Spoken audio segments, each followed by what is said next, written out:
Ibu, can you tell us a story about your life before Islam and after Islam? I remember going to the church and getting on my hands and knees and praying, and I just didn't feel anything, no connection. And I seen people like orang itu malah jadi tersentuh karena akhlak. Ya, Ada. benar. Bukan karena ceramah-ceramah saja gitu. Benar. Ya, ceritanya luar biasa. Dia ada di tempat bahaya, Iya. nangis, situasinya sangat sulit. Allah Subhanahu wa taala kirimkan Muhsin datang bertanya dan akhirnya bilang Muhammad Nabina binuru hadina min Makkah habibi nur satal madina.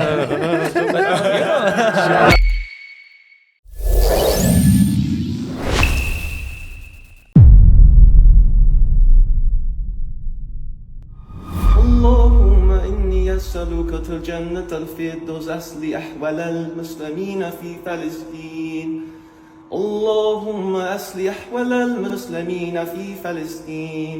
Bismillahirrahmanirrahim. Assalamualaikum warahmatullahi wabarakatuh. Alhamdulillah, teman-teman semua, tadi seperti yang sudah dilihat di depan ya, kita kehadiran saudara kita Ibu atau Ibrahim. Assalamualaikum Ibrahim. Waalaikumsalam How are you? warahmatullahi wabarakatuh. Alhamdulillah. Big. How are you? Abu Kabar. كيف حالك؟ Alhamdulillah. تمام. Masyaallah. كيفك? How are you? Ini Ibrahim, ini saudara kita tapi biasa dipanggil Ibu, dan kali ini spesial juga ada saudara kita juga ya. Makasih ya. Allah sama-sama. Hari ini kita dikunjungi sama saudara kita dari Palestina, saudara kita dari Inggris, dan saudara kita dari Meruya. Iya. Meruya. Oke, teman-teman semua, alhamdulillah ya, kita sudah kehadiran saudara kita di luar, bahasanya bukan hanya orang Indonesia saja, tapi bagaimanapun juga teman-teman semua, Bapak Ibu, kita ini Muslim itu seperti satu tubuh. Jadi bahasanya mau dia orang Inggris kayak, dia mau orang Palestina, mau dia orang Kanada ya, kemarin ya, Kanada juga hadir ke sini, dan banyak yang di seluruh muka bumi ini. Ketika kita Muslim berarti kita bersaudara, saudara seiman. Masya Allah ya, itu sangat erat hubungannya ya, Masya Allah. Nah ini Ibu, hari ini ada beberapa pertanyaan. Seperti biasa teman-teman, disclaimer dulu, saya Inggrisnya kacau. Jadi di sini ada dua sahabat saya, dua saudara saya, ada Indra dan ada Yahya yang akan mentranslate. Yang sama-sama kacau juga Inggrisnya. Yang sama-sama kita belajar bahasa Inggris juga, dan kita sudah sampaikan kepada Ibu juga bahwa bahasa Inggris kita kacau. Tapi setidaknya kalau saya, alhamdulillah dengan perkembangan teknologi, saya ada AI untuk translatornya ada. Saya juga sudah siapkan pertanyaan dengan bahasa Inggris. Nanti akan mengalir begitu saja insyaallah ya. Amin. Oke, Indra dulu nih mulai sepertinya. How are you, Ibu? Alhamdulillah Rabbil Alamin. Welcome to our podcast. Thank you, Habibi. And I ask you politely to be kind with us with the English. Yes, slow. I'm really sorry for slow. this. It's okay, sober. So, Ibu, can you tell us a story about your life before Islam and after Islam? Yes. Before. Okay. I take it slow. Where you come from? I'll take it slow. And how Okay. are you? Okay. My name is Ibrahim. I'm 29 years old. Okay. I'm from the United Kingdom. Which part? Manchester. Manchester. Okay. From United Blackpool. or City? London. Chelsea. I'm actually from Blackpool. It's like Blackpool. Yeah. It's a seaside town near Manchester, but you guys know Manchester. Okay. Alhamdulillah. You know, I was born. Well, my parents made me turn Christian when I was a baby. I did my baptism. That's what most people. Where I'm from, there's no Muslims. You know, it's a Christian town, Christian country. Okay. So I was born and raised a Christian, a Roman Catholic. Is it like a small village in No, Blackpool? it's small. Yeah, it's a smallish town. It's a seaside town. It's like Las Vegas, America. It's party town. Big wheels, roller coasters. Okay. You go there for holiday. You know, so it's nice in the summer. It's nice when you're a kid, when you're a child. You know. Okay, so I go to Catholic primary school, nursery, Catholic high school. Religion for me, growing up, I learned the Bible. But as I get older, I think as I got to high school, it goes in one ear and out the other. You know, I'm growing up. I'm not really bothered about religion as a young child. You know. So you was a practicing Christian? Never. You never. was? No. Never? No. In United Kingdom, Christians, they go to church on a Sunday. There's not much discipline, not much prayers. Most people just go there with the family sometimes. I say 1 out of 100 people will go to church on a Sunday. Yeah. It's the ratio. It's not a very religious country. Not pious, like everyone here, Salah. No prayers. Some. Okay. You know. So, growing up, I know about the Bible, but you know, as I get older, I start getting into like playing football. I'm going out with the boys, my friends. You know, meeting girls, partying, drinking, everything, smoking. That's the normal thing to do in England. You know, I start from young age, 12 years old. 12 years old? Yeah, everyone's drinking, partying. Yeah, wallahi, everything I say on here, wallahi, it's true. That's wallahi. way too early. Way too early. It's a different way of life, but to us, it's normal. It's normal. It's absolutely normal, and that's the bad thing. That's the sad thing. It's that mindset is normal to live this way, which now I realise when I look back. Astaghfirullah, but back then, you know. Anyway, so I'm in high school and I start getting into trouble all the time. And you know, I don't really know what to say really about high school and about when I was a kid, but you know, I was a good kid, a good boy until I go to high school. Oh, okay. And then I start to become, you know, start to do what I see people do around me, I start to do as well. What's happened there? What's happening? Like a parrot, you know, just copying people, you know. So I was so far away from God, a connection with God at this point. You know, I was pretty much like full on kafir. I didn't even believe in God at the time. At that time, you consider yourself as agnostic or atheist? Atheist. At that time? Well, do you know what it was? No, not necessarily. I believed in God, but I didn't believe Jesus was God. And through history, I know that the Bible was corrupted by like the Vikings, the Romans. It's a westernized version. It's been translated many, many times. I already knew this. We're taught this in school. So my faith, my like level of faith was very weak because of the unauthenticity of the Bible. So how can you believe? I just didn't believe in it. I didn't believe in the Bible, but I did believe there was a God. I just wasn't sure at the time. So, you know, as I go older, I party more. I'm partying more. I'm getting into trouble more. You know, you're getting into a rave scene. And getting into Rave scene. Exactly. I live in Blackpool. It's like Las Vegas. Yes, you know, I'm going to the clubs every day, all night. Sometimes I'm up for 5 nights, no sleep. And I'm getting into trouble all the time. Rave scene in 90s in Blackpool is right. Yeah, it's like, you know. Yeah, this is like, I was a raver. You was a raver too? In 90s. Mashallah, Allah subhanahu wa ta'ala has guided us. I mean, inshallah. And you know, Blackpool, everyone goes to Blackpool for the rave, they know for the rave. Everyone goes there to, you know. Wow. So, I'm just going to try and make it short and brief. So, I meet a woman, I end up having a child. I have a son, he's 9 years old. Oh, you already have a son? Yeah, alhamdulillah, I've got a son, his name's Jesse. Mashallah, his name is Jesse. Jesse? When I was only a kid myself, I was a child, and I had a child. I was not ready at the time to become a father.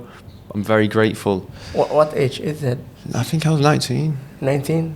Oh, you have a son. Yeah. In 19. Yeah, he's 10 now. Well, he's almost 10. He's almost 10. Bless him. 10. He flies by so quick. You're still in contact with him? Yeah. Alhamdulillah. Alhamdulillah. Well, this was, not always. It wasn't always that way. I wasn't allowed to see him at one point. I just knew this. Yeah. You never know. I don't really speak about my story, properly. I'll tell you more. I have a son. I'm with his mother, and I meet her in the pub. You know the pub The pub. where you're drinking. Okay. Yeah, Yes. Yeah.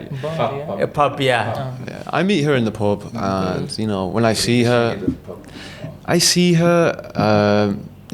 fall in love straight away. You know, when I see her, you know, I was only young. I never loved someone before, and again, relationships outside of Islam never work. They never work. There's no stability, no guidance in these relationships. So I've learned this firsthand.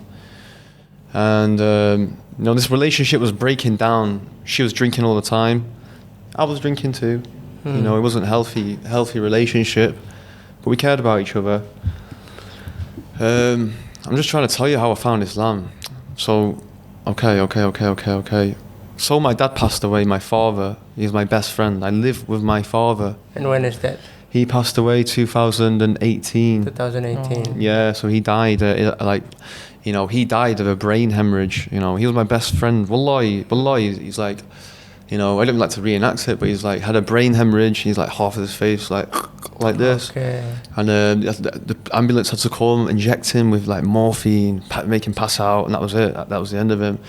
You know, and I remember sitting in that hospital and thinking, I remember sitting in the hospital.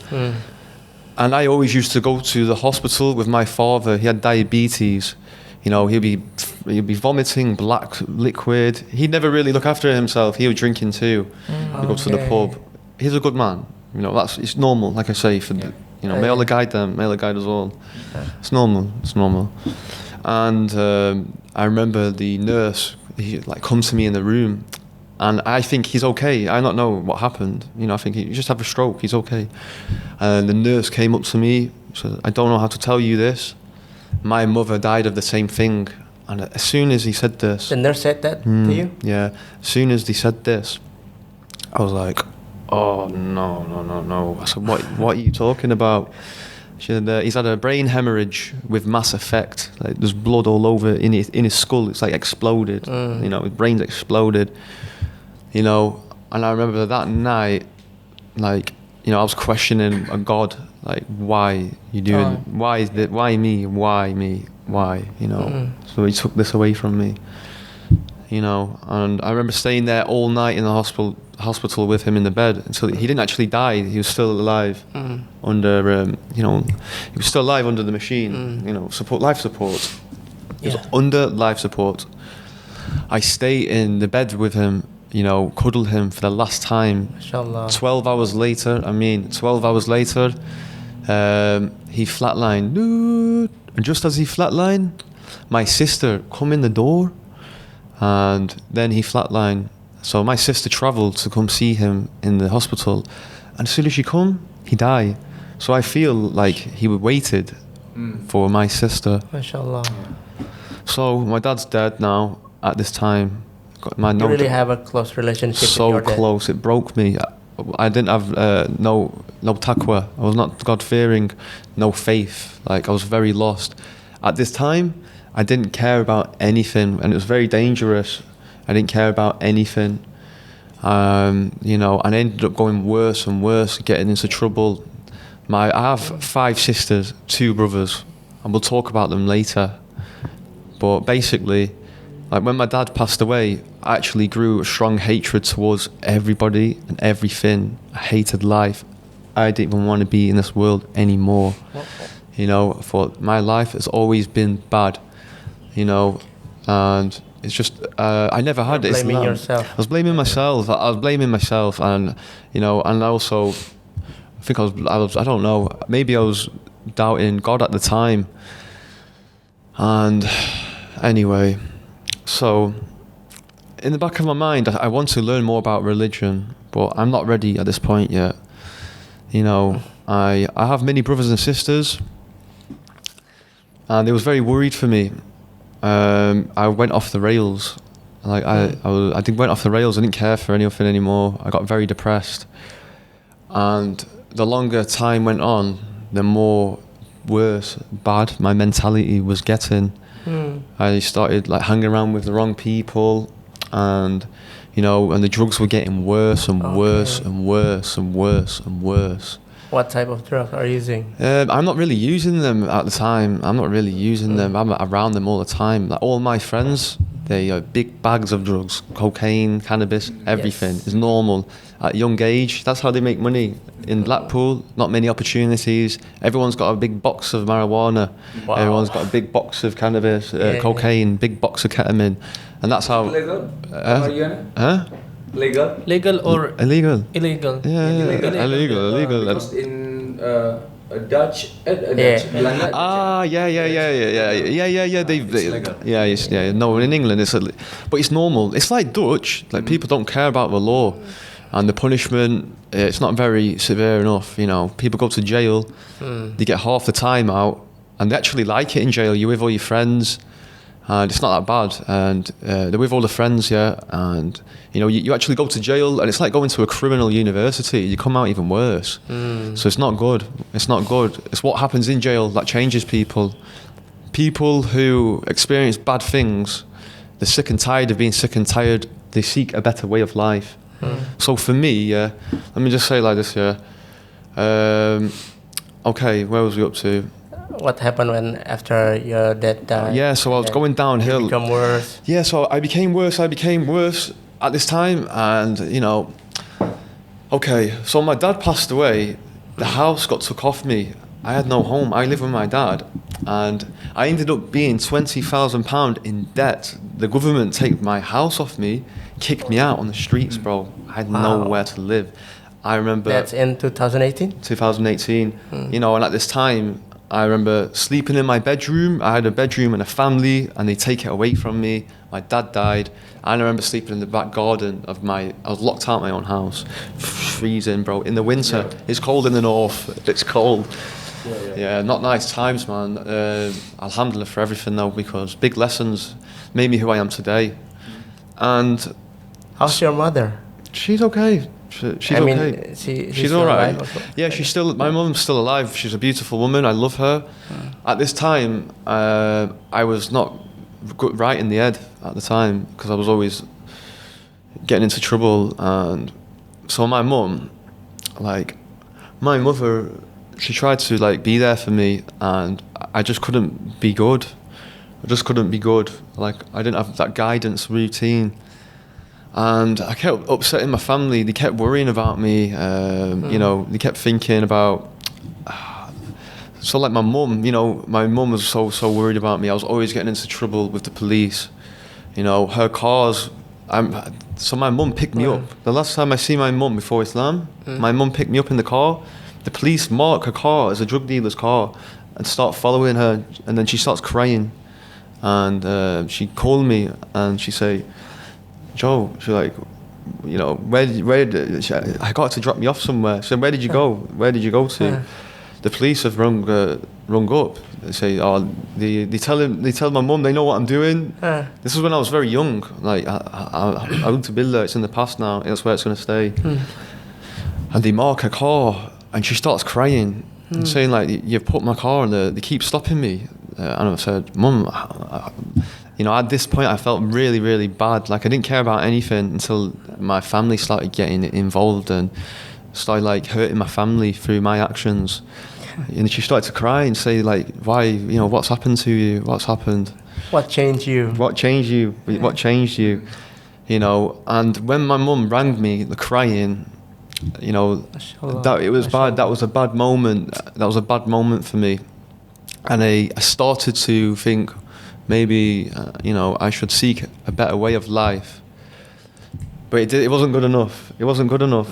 I was a greedy guy. You know, I didn't care about anything. So what I did was move away from my family so I couldn't hurt them anymore. Okay. I went to Hull City with my family, you know, family business and all that stuff. You know, it's not there no more. You know, most of my family's dead now. But I go to Hull, and this is, you know, where when when my dad died, you know, trust me, I started to take drugs at this point now.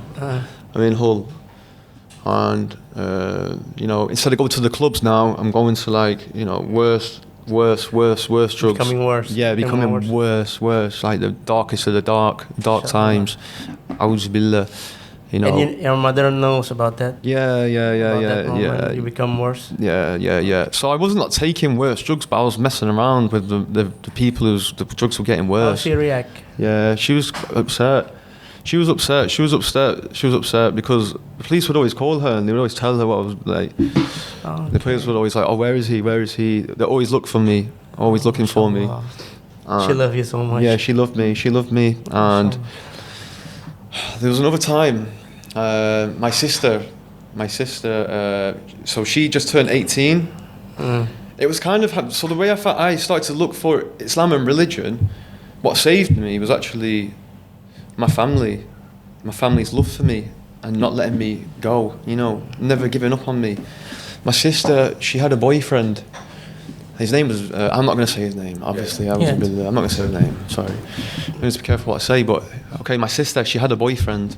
And basically, you know, at this point, I had loads of money. I thought I was the man, ego, all this stuff, all this irrelevant stuff never made me happy. And, you know, he was 16 at the time. And it was my sister's first boyfriend.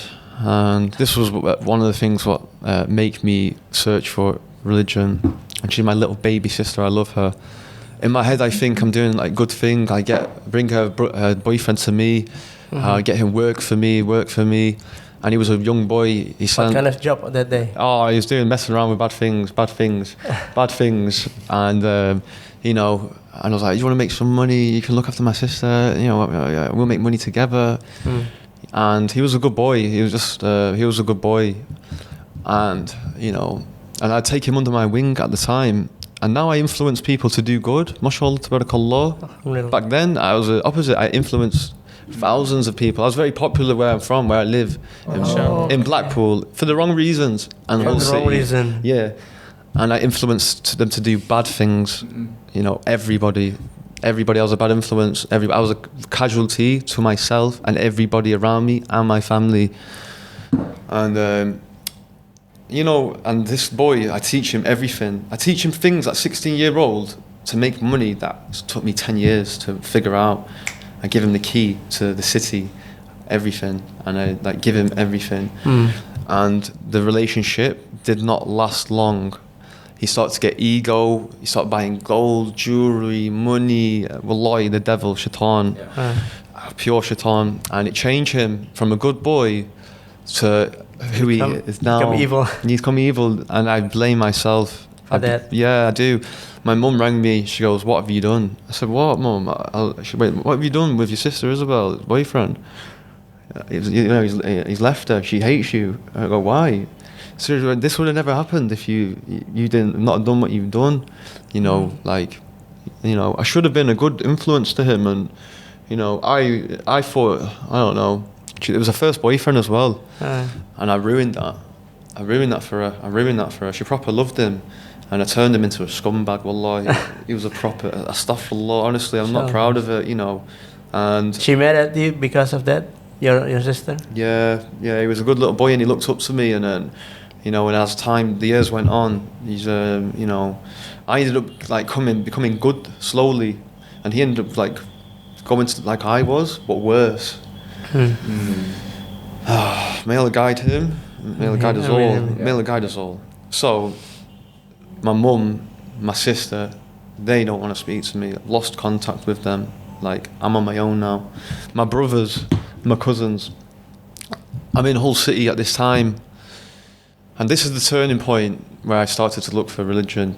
You know, I've been doing this thing for 12 years. 12 years now. I'm sick and tired of it. I'm sick and tired of being sick and tired. It's the only life I know. I'm only doing what all my friends and my people around me are doing. It's normal, you know. I'm not born Muslim. I ain't got that routine, that guidance. You know, I don't know anything about religion. I didn't know anything about Islam. I was very lost. Most of my family, the males of my family, they're all on drugs, heroin. They're doing bad things. When I was homeless, they used to put me into hostels at the time. And these places are big buildings, and they're full of people who just come out of jail, people who are taking heroin, injecting heroin. It looked dirty places. I shouldn't have been there. Like, I didn't even Like, I'm not like any of these guys. I'm a fresh guy. I just like to make money at the time, you know, but at a price. And I started to party a little bit, you know, take stuff a lot. I've done all the vices, you know, I have done them. But so they put me in these hostels, and you know, they look like big hospitals with rooms, but they're full of criminals. A bit like a jail, but in there, you're allowed to bring what you want in here. Drugs, like, yeah, and it's like, you know, it's like being in jail without being in jail. You know, Is it located in Blackpool too? There's loads, yeah. I've been all over, Liverpool, Merseyside, Scotland, Birmingham. I've been all of them. I've been in all of them, like. And then the longer I was in these hostels, I was like, I need to get out of here. I'll do anything to get out of here, you know. I didn't have a passport or anything. I didn't have a credit card. You know, and that was another reason why I ended up just doing what I was doing for the things that I did, like, was for money, and I thought it would make me happy and get me out of the situation, when that was a big mistake. So if anyone's watching this, you know, say, money will never help you. Money will never help you. It'll never make you happy. Yeah, we need it, but maybe get it in a good way. Where it's gonna maybe get it in a good way. So my brother and my cousin, they come down to Hull City. I'll try and slow down. Sorry. My brother and my cousin, they come down to Hull City, where I live, and they come to stay with me. And I was getting into fights all the time at this time. You know, I really didn't know who I was. This was like the end turning point for me. And there was a lad called, it's called Doncaster. It's a lad from Doncaster. You know, he lives in Springbank. Springbank is in Hull. It's a naughty, the rough, bad area of Hull. And this guy's like coming and broke into my house with his mates. And he's come upstairs. He's come in with a big knife, this size, a big meat cleaver. He's coming in a little ski mask with his mates. And my little brother's a good lad. He's a good kid. I was on my own at this point. He inspired from a movie called Jason? Like Jason. Jason. Exactly like Jason. He had a mate with him who came upstairs, but he knew who I was, and he's gone back downstairs straight away. This guy's off his head, smoking. He must have been off his head. Well, astaghfirullah. You know, I don't talk about this story, but I'm going to talk about it because this is just the truth. So he's come in, and he said, like, give me money or I'll kill you. I'll kill your brother. I'll kill your cousin.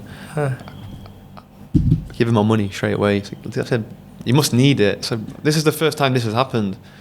I give him my money. My brother's there crying. You know, I'm like, sorry. I don't know. I had no words to explain.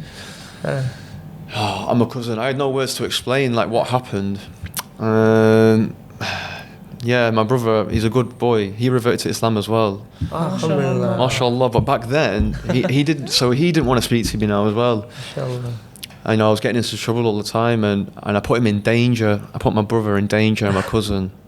And then later that day, I'd gone into another house to get my money back from this guy. I should have just left it. And me and my cousin had gone in there, and then his house is bolted. He's got a big metal door on his house. Like it's there for a reason, because I don't know what he was doing.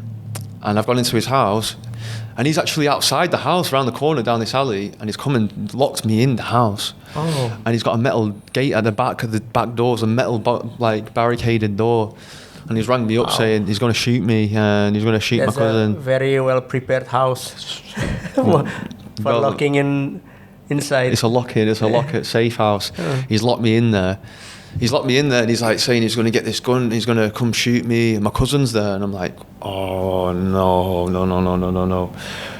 And he's a big boy as well. My cousin's big, and he's like, he can't get through this window. I had to make the decision to smash the window, jump out. I got my cousin, my other big cousin. I rang him saying, sorry, you know, tell him the situation, and he's come and saved me again. He always saved me.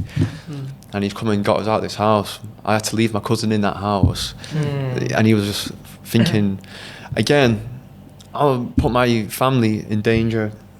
So at this time, I'm actually a good boy. I've got a good heart. I'm a loving guy. I'm thinking, why am I getting into this mess? I want a different life. I'm sick and tired of being sick and tired. I want to be a good brother. I want to be a good father. I want to be a good person. I don't want to hurt anyone. I never did. I didn't used to go around battering people. You know, I was just in a bad place, and I loved making money. I didn't hurt people. I thought, this is not right. This is all I know. It's normal. What's up with me? This is normality. That's the Western society. It's a big error. It's a big error. You know. So at this point, I think I leave everything behind. I close all my social medias down. Yep. There's more. I end up getting kind of social media at that time? Facebook, all of them. So there's more. MySpace, yeah. I ended up getting arrested. Oh, So okay. I ended up getting arrested. And this was a big wake-up call for me. I've got a son as well, and I thought, you know, I can't keep doing this. I'm gonna end up in and out of jail or dead, clearly. And I got caught by the County Lines Police in Hull City, and they released me under investigation. So this whole time I've been under investigation. And I started to look into Christianity at the time. I thought I could get away with everything and anything, until one day they caught me, and you know, they give me. It was bad. It was a wake up call, and luckily that was a wake up call. A lot of people, they go to jail and it's not enough. It's what they learn inside of jail, bad place. They wake up, because people who have been through the most stuff. Usually get guided to Allah subhanahu wa ta'ala. You know, the worst people's lives have been, sometimes they've experienced everything, you know, and they see the value of something like Islam. A lot of people get guided in jail because that's where they first see it. They see these men change their life around, drug dealers, murderers, come to pious men preaching Islam. Wallahi, complete 360. They're different people now. That is only possible with Islam, I'm telling you. So, like, I knew nothing about Islam. Let's talk about Islam now. I knew nothing about Islam. I was a scumbag, but I wanted to become a better person. I was a good boy, but I've turned into a scumbag from losing my father, feeling sorry for myself. And, alhamdulillah, astaghfirullah. So I started... You're using word scumbag reminds me of Transporting movie. Yeah. With Rantan and Sick Boy. Do you know what? Even now, like, the shaitan can play with me. I'll talk about it later. Like, he can blag us and think like, you know, don't you miss that life? Don't you miss all of it? If you watch Transporting movie, Jason Statham, yeah. You know, he's next level. He's next level. You know, like I said, I didn't really... do you know what? I was a well-respected guy. Like, all my mates, all the dogs, all my boys around me, Manchester, Liverpool, Blackpool. Not like London. The people in London, they go into jail for stabbing people, the Muslims stabbing other Muslims. It's quite ruthless in London. Here's, like, fresh people, good bringing background, fresh, everyone's fresh, you know. But, like, you know, naughty, but London's different. So, back again, like... when did you first heard about Islam? Yeah, so let's go to Islam now. So I'm looking at people around me, and I was religious when I was younger. When I was young, I was religious, so I feel like I need to get a better, closer relationship with God. With God, okay. At this time, well, I didn't go to Islam straight away. I actually tried to study Christianity more, all aspects, evangelism, Mormon, the testimony of Jehovah's Witness, the testimony of Joseph Smith, you know, Roman Catholicism, Protestants, Orthodox, all of them, because I wanted to find truth in all. I wanted to find truth in Christianity, just to see, you know, alhamdulillah.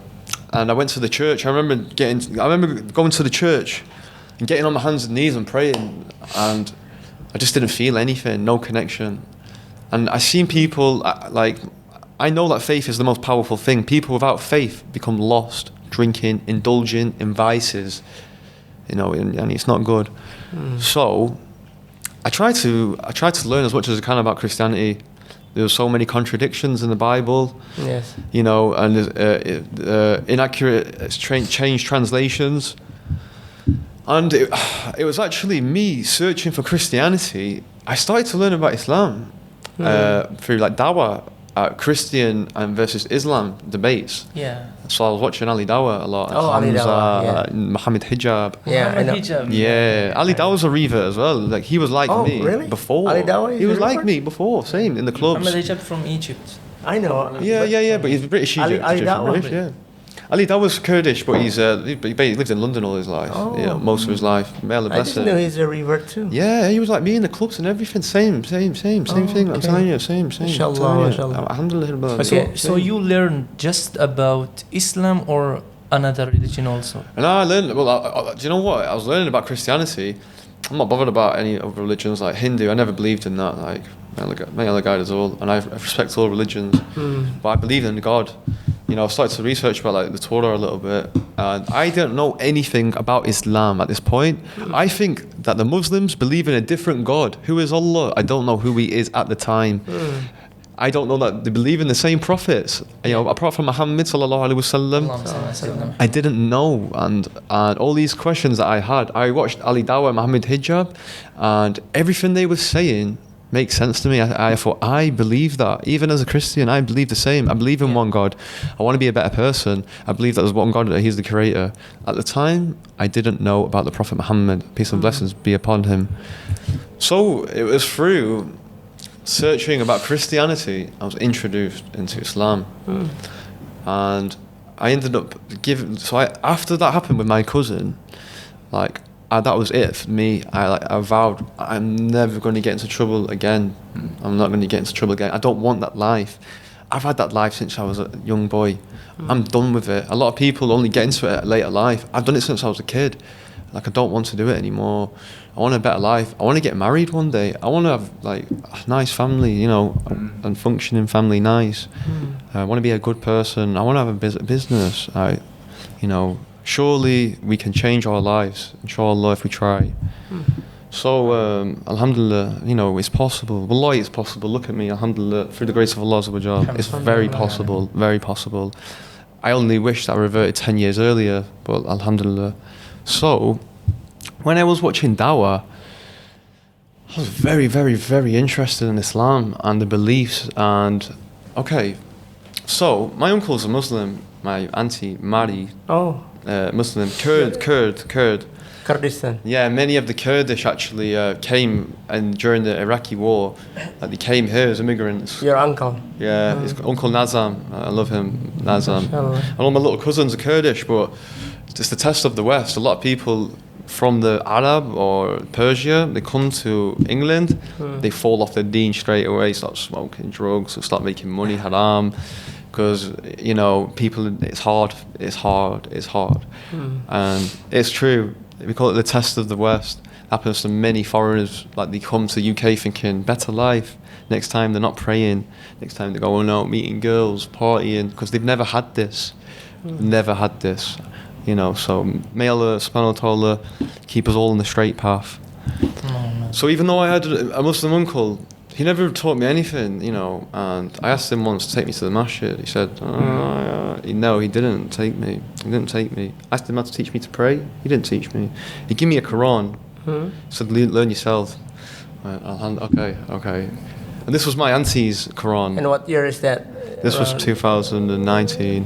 2019. No, 2018. 2018. Yeah. This all happened. So when my dad died, and so all that stuff I told you about, that was happening since I was like a kid. So like 14, all that bad stuff. So like 19, when my dad died.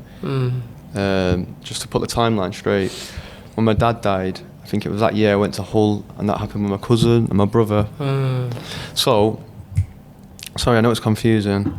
No, it's not. Yeah. I know the timeline. Yeah, Okay. so at this time, he gave me a Quran, and I'm not learning much about Islam. I moved to Birmingham because I'm watching this dawah, and for the first time in my life, it's something that I believe in. I believe in God.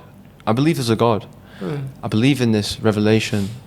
I'm learning about the Hafa, these people who memorize the Quran, so nobody can change it. Like, the Bible's been changed over 3,000 times, you know, 3,000, up to the King James Version. King James Version. Yeah.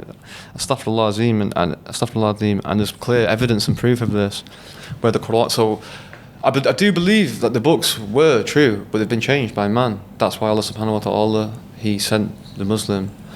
And they're the only one, the Hafiz, the preserver, alhamdulillah. It's thanks to the Hafiz, the preservers, Qori, the Hafiz, preservers, like Islam is still, through the grace of Allah subhanahu wa ta'ala, they're memorizing it so no one can change it. So that's authenticity, 110% authenticity for me in itself. Masyaallah. So that inspired me. I heard about Ali Dawah's story as well, you know, and he's like changed. He told me I heard about his life before Islam, you know, in the clubs. So he's like me, and he's changed his life around. Look at him now. Wallahi, I used to look up to these, you know, I used to look up to people who was bad people, you know, I guess the gangsters, you know, and now I'm looking up to as role models, Islamic men, dawah givers, and they really inspired me and give me you know, at that time they gave me belief I could change through Islam. Goodness was going to come my way. So I made the decision to close all my social medias, like, because you are who you surround yourself with. Yes. If I'm talking to all my friends, they'll draw me back, and they'll draw me back in to that life, you that have a world. good point there. I had to get rid of everything. I cut it all off. I quit my job, everything. I went to Birmingham, you know, I went to Birmingham, and I looked like Tom Sawyer. There's a little story of Tom Sawyer, the little homeless guy. I have a little bin bag. I just started again, and I took a gamble, like, you know, and I was outside McDonald's, you know. How much money do you have at that time? A couple of grand. A couple of grand? Yeah, not much at this time, because I tried to stop myself, and I wasn't making money anymore because I'd stopped doing bad things now. I thought, you know, I want to make my mum proud, and, you know, I want my family back, you know, I'll get them back. Mashallah, so I'd take this, it's the shaitan, we can keep taking the easy route, the easy option. Yeah. This money, you don't have value for it. There's no value of money when you make it in a bad way. You don't care about it. If you made £1,000 like that, couple of hours, Blackpool, bam, £1,000. Yeah.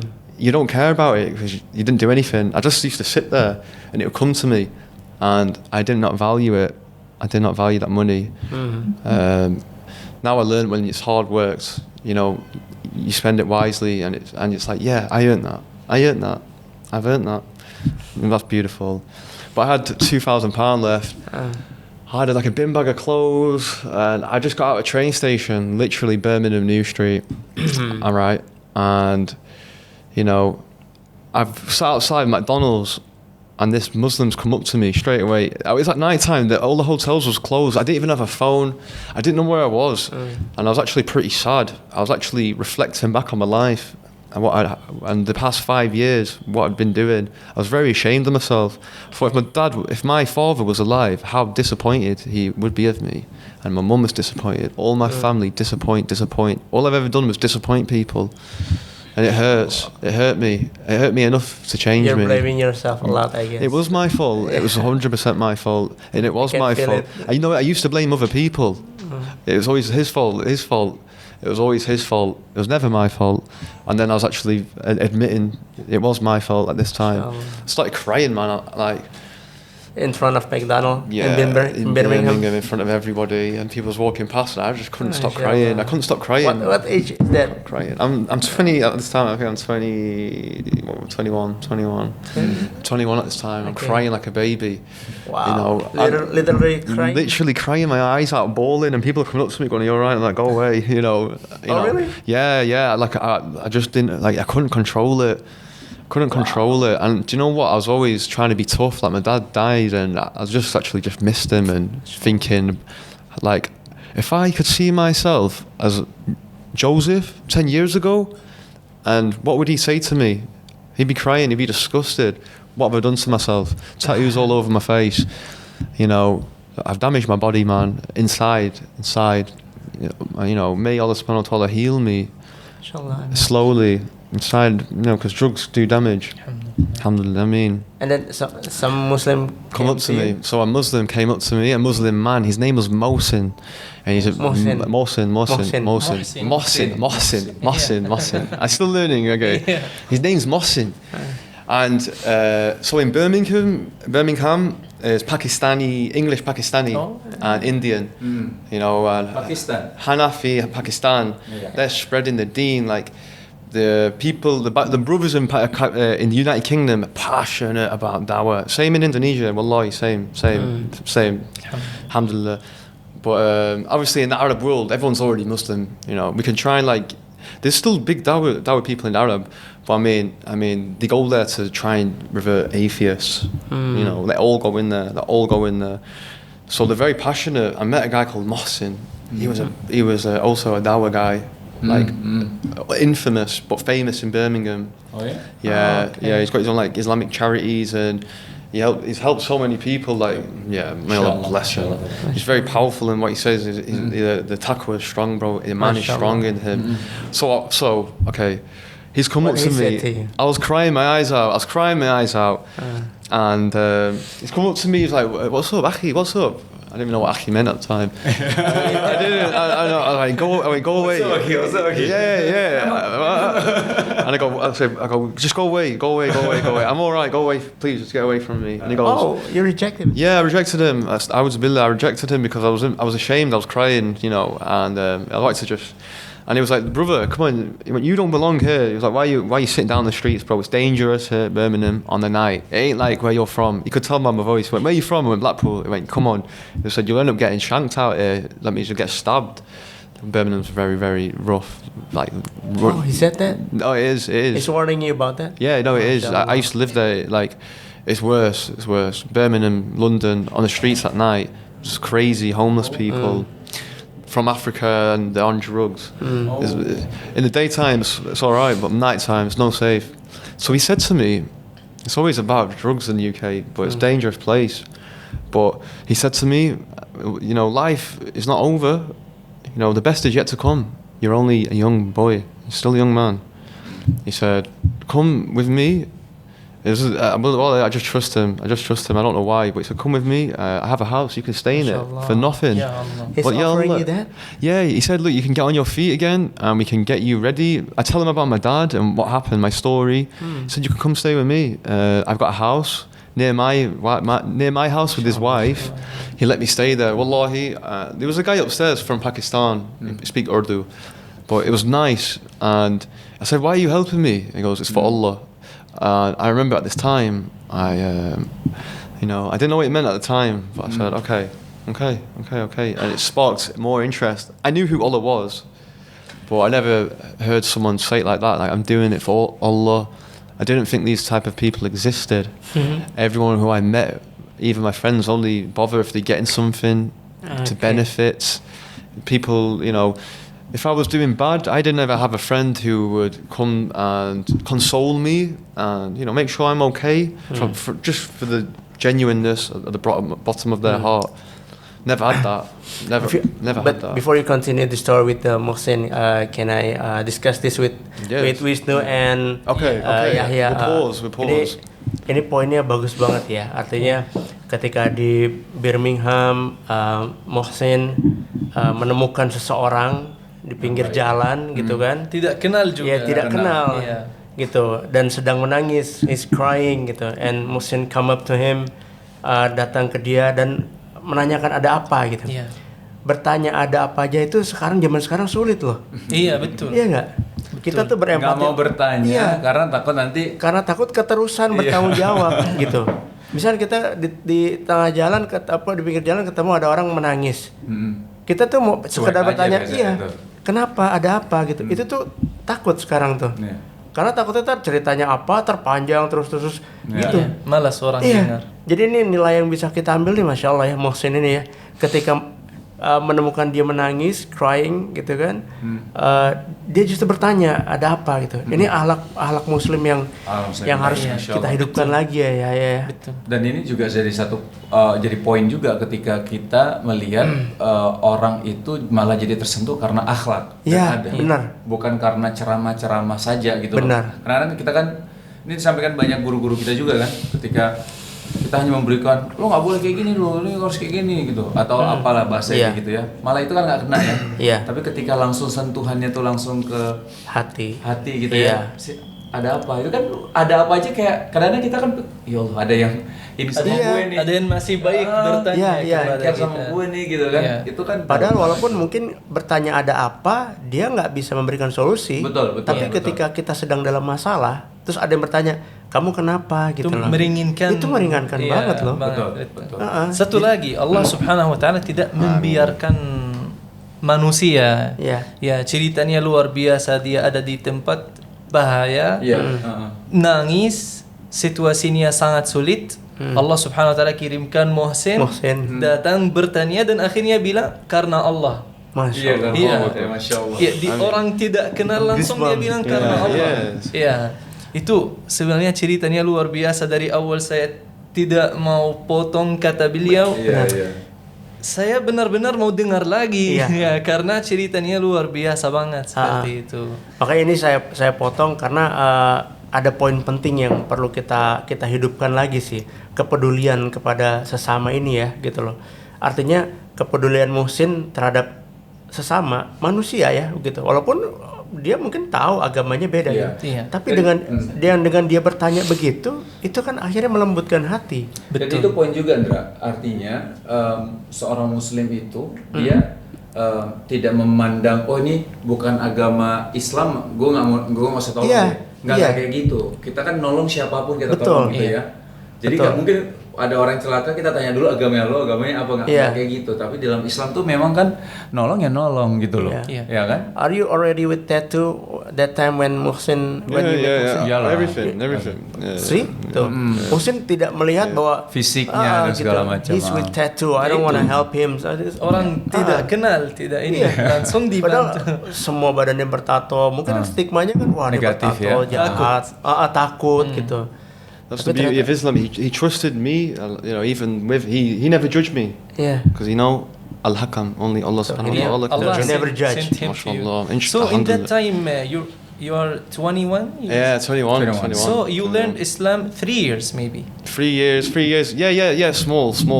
Because you are 29. Yeah, more in English, like we look at Hamza's then. Like I've never heard him really talk Arabic. So I was watching Hamza and he he preaches, we don't have to grow, Sunnah is good, we don't have to change our names, we don't have to learn Arabic. It's better if we do, we should. I believe we should. But he got in my head, I can read Quran in English, and I was learning in English, so that's actually quite wise, I actually know quite a lot about the Quran. Alhamdulillah, I want to learn more. But as far as learning Arabic and Quran, I was doing Qul huwallahu ahad. I was doing this in English, and it was a big error. A big error because I thought in my head, I don't need to learn Arabic. We'll talk about this later. Okay. Yeah, we'll talk about this soon. Okay. My mistakes that I'd made, which I'd do differently as well for the new reverts who may be watching this now. So what's happened after Muhsin take you to his... I just want to say quickly as well, so when I was crying, even when my dad died, I barely shed a tear. Shed a tear. I wanted to, but ego and pride. I did cry, but not like this. This was, I just submitted, ego dead, and I just had an outburst. But so Muhsin, alhamdulillah, he let me in his house. He really was there for me for the first time, right? He let me stay in this house. Sure. First time, I'm not smoking, even tobacco. I was smoking tobacco, not drinking. I'm not smoking marijuana. I was doing this every day, all day. And for the first time, since I was 12 years old, this is the first time in my life. The first few days, but after a week, I was fresh. Mashallah, I was fresh. He didn't say anything about Islam. He didn't get me in and groom me. Okay. A lot of people say about reverts in UK, you're a ginger, or did you revert in jail, or was you groomed? You understand groom? I know. They think this. Wallah Azim, he did not say anything about Islam, but because I was curious, because I watched Ali Dawah, I was asking him questions, always. And because I was asking him questions, he'd get all his friends.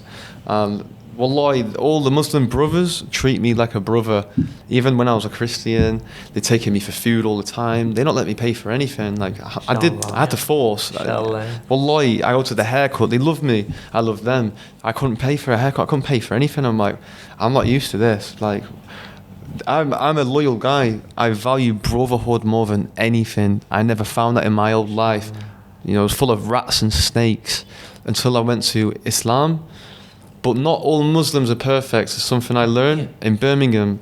There's false pretenders, Muslims with the shaitan, and there's a difference between Muslims who make salah and Muslims who do not pray. It was kafir at the time. I believe this, or lost. May Allah guide them. So most of the brothers, mashallah, they go out their way. They teach me. They tell me to watch Dr. Zakir Naik, Mufti Meng. So my life before was so negative. I'm entering in this world of happiness and peace and goodness I never knew existed. Motivation, and wallahi, I'm meeting loads of reverts who was like me in Birmingham. Worse, I've met reverts like me, but worse, who was in jail, and they revert in jail, and they're giving dawah in jail. And all the lads from Liverpool, they're smacking socks over his head with like snooker balls because they're racist. They hate Islam. So a lot of the white people hate Islam because they believe propaganda after Iraq, Afghanistan, and they think everyone misunderstanding. Yeah. They don't know anything. They have no information. They're and it's not their fault. It's the media's fault. It's the media propaganda. Wallahi, Muslims are the kindest of people. They have the best families, best relationships, you know, with their family, with best husbands, best wives, but the best relationships with their God, Allah subhanahu wa ta'ala. They have the best discipline, the best structure in life, the best way of life, the kindest people. Wallahi, you know, the Muslim treat me as good as my family treat me. They love me as much as my family love me, my real family, which is very beautiful. And I actually was very upset, like I'd only just found Islam after all these years. Mashallah. You know, Mashallah. and I'd say to people who are born Muslim, like, wallahi, inshallah, I'm going to learn Arabic, inshallah, I can try and tell you how amazing your religion is. Don't take it for granted. Because, wallahi, if you could go in my brain and be in my shoes, you would never step, inshallah. When you're taking your shahada. So I'm with the brothers, I'm watching Dr. Zakir Naik, like, wallahi, and I didn't necessarily want to revert to Islam. I had no choice. It's the only thing that I've ever believed in. I accept it to be the truth. It's the way of life. Wallahi, I've been waiting and looking my whole life. Those who seek for a better way and the truth, those who seek, they will find it. But you have to put yourself out there, and inshallah it'll find you. Allah subhanahu wa ta'ala will guide you. So, alhamdulillah bil alameen, bro. You know, wallahi, I remember it was 2018, Eid, Ramadan. Ramadan 2018. Yeah, and they invite me to this Ramadan meal. And, you know... Mohsin invite you? Yeah. So, the first Ramadan in UK? For me. Well, no, not the first Ramadan. We have Ramadan in UK. I'm asking you. The first Ramadan. So I was not even Muslim. You are fasting. No. 17. No. I wasn't fasting because I wasn't Muslim, but they still invited me to the Eid party. Even as a Christian. Okay. They still invited me. So this is before Islam. Yeah. This is all still. I'm not even a Muslim yet. I'm still a Christian. You know, I'm still a Christian. Jadi waktu mau Muhsin itu dia udah diundang ke acara Ramadan. Padahal dia belum Muslim. And I'm hanging around with the Muslims and they're teaching me slowly. You know, I want to make sure that I know what I'm stepping into. Alhamdulillah, I want to learn. I don't want to just revert and just jump into it and not know what I'm reverting to. That's a good point. You have to, you know, you have to. It's the best way. So the Eid party, wallahi, Mohsin had a son. His name was Zakaria. And he is a Hafiz, like 8-year-old. He loved me. Wallahi. 8-year-old? Yeah, he loved me, bro, like a brother. And I love him, you know. And he kept teaching me about Islam. And he was happy. He was getting ajr, hasanat. Yeah. He was teaching me about Prophet Ibrahim from the beginning. That's why my name's Ibrahim. That's why my name is Ibrahim. Because of him. Teaching by 8-year-old. Masyaallah. And then the Hafiz taught me, Wallah, he's smarter than most of the sheikhs that I know today. Wallah, he's very, very wise. It's because of Mohsin. Inshallah, he'll be a great ustad one day. Amin. Yeah. And, you know, I say to him, I say, Zakaria, I want to become Muslim. I want to be your brother. I want to be a Muslim. You know, I've been through a lot. You know, I've had enough. You know, and I let him take my shahada. I did my shahada with him. So Zakaria is the first person. Yeah, me and him, like inshallah, can be connected to Jannah. Like he's a part of my deen. He's the one who, like, through the grace of Allah, you know, he did the shahada with me. The shahada is a very special moment. And I remember when I first uttered the words, and this feeling, like, and it lasts forever, bro. Don't get me wrong, the shaitan still can get me, but it still gets me now, still resonates now when I look back. You know, ashhadu an la ilaha illallah wa ashhadu anna Muhammadan Rasulullah. Mashallah. La ilaha illallah. And and I remember when I go home, I'm Muslim. I'm reborn, I'm a new baby. All these shukran, alhamdulillah. All these problems and all them sins that I made before, what was weighing on my shoulder, like wallahi, like weighing me down like heavy weights, like gym, like Mashallah. all these bad deeds, I felt reborn. I finally felt forgiven. Finally, when I went to the church and I tried to pray for forgiveness, nobody was there. Never felt anything. I'm not going to go chat to a man for forgiveness, a confession. In Christianity, you have to speak to a man, you know, so we can relate. A'udhu billah, doesn't make sense. You know, when I did my shahada, wallahi, I took the most of this. I wish that I'd done it years and years earlier. Because at this time, I was still I still had this pending charge. That's not why I reverted to Islam. It was my family. You know, alhamdulillah bil alameen. Allah knows the best. Allah knows best. Allah knows best. Best times. So I thought, alhamdulillah, I'm happy. And I put. He gave me a juba, gamis, galabaya, whatever. Alhamdulillah. And I put the first one on. My first one is white, like the student, colour of students. You know, and I've got my tupi on. And I've got mishwak. He come and got me everything. Yeah, wallahi. And I remember like listening to. I was reading the Quran, learning about the pillars of Islam, the Asma al-Husna. Mashallah. And I always remember the song. It's a nasheed, A'udhu billah. It's a nasheed. I don't really listen to nasheeds that much. I listen to Quran now. Yeah. But first I was nasheed. That's what helped me. It was nasheeds first and then Arabic Quran. But I was reading English Quran. Yeah. It's like Mawlaya salli wa sallim da'iman abadan ala habi. You know, I'd always like listen to that, and wallahi, I put that on my headphones. You know, and the Arabic, just the love that you had for Allah when you sing this song. You know, is there anything you want to ask? I could feel it. So nice story. So nice story. Saya benar-benar terharu mendengar. كلب ممتاز جدا so amazing. Some touch about your story. Yeah, alhamdulillah. جزاك الله خير حبيبي. الله يحفظك. الحمد لله. ثبتك الله. حياك الله. When I مولاي صلي مولاي وصلي. Yeah. Is that the name? مولاي صلي وسلم دائما أبدا على حبيبك خير الخلق كلهم مولاي صل. Exactly that one. You know, it's a very nice song. You know that exact song, that exact He's tempo. He's a singer. That, Ini juga dia. Wallah. Masya baru kita kenal sekarang. محمد نبينا بنور هدينا من مكة حبيبي نور سطع المدينة.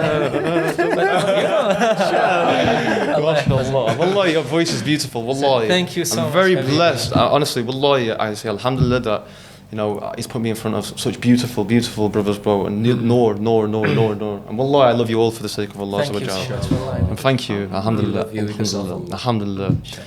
So, tanya lagi nggak? Udah banyak sebenarnya, Masyaallah sih. Tapi I want to ask you about Anything. I want to ask you about your tattoos? Yes. This is I guess this is a very common question. Have you ever judged for your tattoo? Yeah, I get some, never to my face, always. I've got some, like, if you see in the comments, every video there'll be like a few comments, remove mushroom, haram, astaghfirullah, la, washim. Because they don't know. They don't understand, truth. it's completely taboo and forbidden for them. Your story. Yeah, but what they don't understand is Allah subhanahu wa ta'ala, He guides whom He wills. Yes. And Islam is for the world. It's for no one in particular or a nation or a group. It wasn't for the Arabs. It was for the world. You know, the revelations for the world. And you know, like when you revert, all sins are forgiven. Al-Ghafur, Al-Rahim. Yeah. Masyaallah, tabarakallah. In the West, most people have tattoos. Let's say 8 out of 10 people, they have at least one. 5 heavily covered. 5 out of 10 people. So we're going to start seeing a lot more tattooed reverts because it's common. But Al-Ghafur, may Allah subhanahu wa ta'ala know the intentions. You know, all sins are forgiven. I do get a little bit of stick. When I first went to Masjid al-Nabawi, okay, I'll talk about the journey later, but when I first went to Masjid al-Nabawi, like wallahi, they're really keeping that place safe. So I was just blowing up on TikTok. So I've been Muslim a few years, and then I made this Muslim TikTok. Like I didn't even mean for it to happen. I just made a TikTok because I didn't have social media and no social media. I made a TikTok, made one video, Masyaallah, and someone reached out to me because I was trying to give dawah to. I wanted to help other people be saved because through the grace of Allah, because I've had that life and I feel so passionate about my friends and my family, and I want to guide them. Wallahi, I cry at night time because I don't want to just leave them and forget about them, you know. I have so many friends who I talk to now, they want to revert, and they have reverted. Tens and tens of thousands of people from all over the world have been inspired. Alhamdulillah, there's a new, wallahi, so many reverts. But I mean, I went to Medina, tattoos. Sorry, I get carried away. Okay. And the guards at Medina, Masjid al-Nabawi, halas, you Muslim? Nah, la, you can't come in here. Wash him. Because they're not used to it. Wash him, hadith. I tell him, I try to explain, I'm a revert. You know, they wasn't. When I first started going to Masjid al-Nabawi, they was not used to it.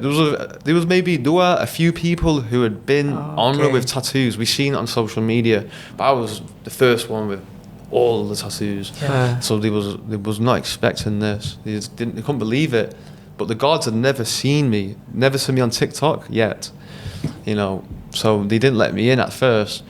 One of the Saudi Saudi officials, the royals who was there at the time, Sheikh Mubarak from Khobar, Daman, he's like, Habibi Ibrahim, he know me. Alhamdulillah. MashaAllah, Allahu Akbar. Come. And he goes, hello, Habibi. And then he takes me into Masjid al-Nabawi. He didn't even say anything to him. He goes, he's Muslim, halas. And then he make them take a picture of me and then put in like the little office. When you go up into Masjid al-Nabawi, you turn left up there, there's an office. I'm in there, so they knew not to reject me again. Do you still have that video? Yeah. No, I don't. I deleted it. We can talk about that later. It was about evil eye, actually. Because I said it was evil eye. So they let me in. And it happened a few times when I first went to Medina. But all I can say is, alhamdulillah, they're really taking it serious and protecting and respecting, you know, the Masjid of the Prophet Muhammad sallallahu alaihi wasallam, the Rawda. It's a very sacred place, holy place. There's been a couple of occasions when there's been Australian women tourists trying to go in there with no hijab. They got arrested. And as you know, non-Muslims can now enter Medina. Yeah. Why? I don't know. You should only be able to go there on a business reason, but you know, it is what it is. We've seen recently. It's getting viral on YouTube right now. Yeah, it is. We've seen the Hindis walk in the masjid. Yeah. What? A'udhu billah. I don't understand. Yeah. Allah yasir. Alhamdulillah. But yeah. So all I can say, if people have got tattoos, you know, you don't have to remove them. if you've been forgiven, Al-Ghafur Al-Rahim, for reverse. Yeah. In fact, it can be haram to remove them. Wallah, it can be haram. Okay. You're actually burning the skin. I choose to do it because they're evidently on my face. So you have a plan to remove your I tattoos? still do it slowly. Oh, mashallah. Every couple of months, every month, I laser them. I laser this. The technology nowadays, they have lasers. There's no technology that can get rid of it quick. Pelan-pelan dia. That's one of the progress. Not really, man. You can look. It's took the shading out of the back. This was black. Okay. For some reason, the outline it takes a long time. It's like Okay. deep in my skin. Are you using lasers? Yeah. Okay. Actually, I forgot his name. There's the guy you have to recite Surah Al-Rahman here, and the Ahmad Zaki. Ahmad Zaki Ali. Ahmad Zaki Ali. Dari dari komunitas Yayasan Gerak Bareng. Ahmad Zaki Ali. Dia bikin penghapus tato gratis keliling. Tapi syaratnya harus menghafal Al-Quran. Menghafal Ar-Rahman. He knows I'm a revert Mualaf, and he knows I don't know Surah Al-Rahman. Like Abdullah, I wanted to try, but he knows I really want to remove the tattoos. Like you don't have to, but if you have the opportunity and you have the money, it is pain, but try and do it for Allah subhanahu wa ta'ala. May you be rewarded. Alhamdulillah, maybe do it for the sake of Allah subhanahu wa ta'ala and be good influences for Alhamdulillah. You know, Allah subhanahu wa ta'ala will accept all people, even if they have tattoos. We don't know. In the hadiths, it just says, even born Muslims, we don't know. We should remove them if we can. May Allah subhanahu wa ta'ala accept it, the intentions. That's what I believe. I believe that. But yeah, I meet him and he said he helped me last week. So it's expensive and Alhamdulillah, I've got enough money to remove the hands and the face. But I see one of your links, you're making crowdfunding for removing tattoos. Yeah, so is it still available? No, it's not available, no. So Alhamdulillah, thanks to the Ummah, you know, I was going to remove my face and hands, but now I'm going to try remove my whole arm. And this was about a month and a half ago. I did my face. You have to let it heal for 2 months. Mashallah. So I've got it now, and I've met somebody, Masjid Sadiq. Masjid Sadiq in near Chubabord. Yeah, Chubabord, near Chubabord, near Chibinong, maybe Chibinong. He said he would, you know, alhamdulillah, he said he might try and help me remove all of them, maybe. They're covering once a month. Oh, they're covering for your payment. I said that I can help them with the cost with the hands and the face. And he says, inshallah, he will help me. Obviously, the rest. Inshallah. He will pay for it. He said he will pay for it. Inshallah, he's going to help me. Inshallah. All of them. You know. So inshallah, and that's why when I was traveling, I was getting a laser session here and then in another country. I was sweating. I was getting infected. My arm got infected. When I lasered this whole arm in one session, my arm. Wallahi azim, big an infection. I could have lost it. So I realised I need to be stable. I came back here. I live in Indonesia now. Learn Al-Quran. Okay. Learn to read Arabic. Alhamdulillah. You're living in Indonesia right now? Yeah, near Jakarta. Near Cibubur. Yeah. I'm not going to say the location, but near Cibubur. Okay. Yeah. Wallahi, I love Indonesia. Masyaallah. So, okay. Yeah, so the tattoos, you know, I've had a lot of help as well. Wallahi, I've had a lot of help, you know, but sometimes the Muslim think is, like, you laser it once, it's going to go away. It takes multiple sessions. And because it's my face, they can't do it as powerful as they would here. It's very sensitive. Place. Skin thin and... So beda ya kulit wajah ya. Kulit wajah sama kulit tangan tuh ya. Wallahi, I actually get discouraged sometimes. I think, like, what's the point? It doesn't even look like... But it's getting a bit fade. A tiny, you know, it's getting a bit fadey. Slowly. Dia udah mulai dari kepala. That's the most lasers. This had 7 lasers. 7. This... yeah, inshallah. May Allah make it easy for you. I mean, wallahi, it hurts. It hurts more than, but you know, Allah subhanahu wa ta'ala will guide. But before I die, I want them removed, inshallah. Masyaallah. Inshallah. Thank you Ibu. Masyaallah. Teman-teman semua nih, Masyaallah nih Ibu ya. Ini luar biasa ceritanya, panjang sampai Haya juga sampai terharu ya. Benar-benar cerita yang luar biasa bagaimana kehidupan beliau di Blackpool ya waktu itu ya. Dan begitu luar biasa sampai di Birmingham terus ketemu sama Muhsin, ketemu akhirnya tadi bagus banget tadi itu Yahya bilang Allah mengirimkan Muhsin. He wants to say something special to Muhsin. Please. Yeah, inshallah. Say to camera. Inshallah, if you see this, alhamdulillah, I'm pretty sure you've seen me on the media. We've lost touch. But wallahi, I love you for the sake of Allah subhanahu wa ta'ala, and barakallah feek, may Allah subhanahu wa ta'ala put barakah in your family, in your business, Jannat al-Firdaus for your mother, mashallah. And wallahi, I love you, wallahi, I love you, and you had such a big impact on me, bro. If it wasn't for you, alhamdulillah, I don't even know if I'd be here today. Wallahi, I don't know if I would. And we have the brotherhood for a reason, and Allah subhanahu wa ta'ala says, keep yourself surrounded by the best of brothers. The best of brothers. Yeah. And he is one of them, inshallah. And I would love to see you again.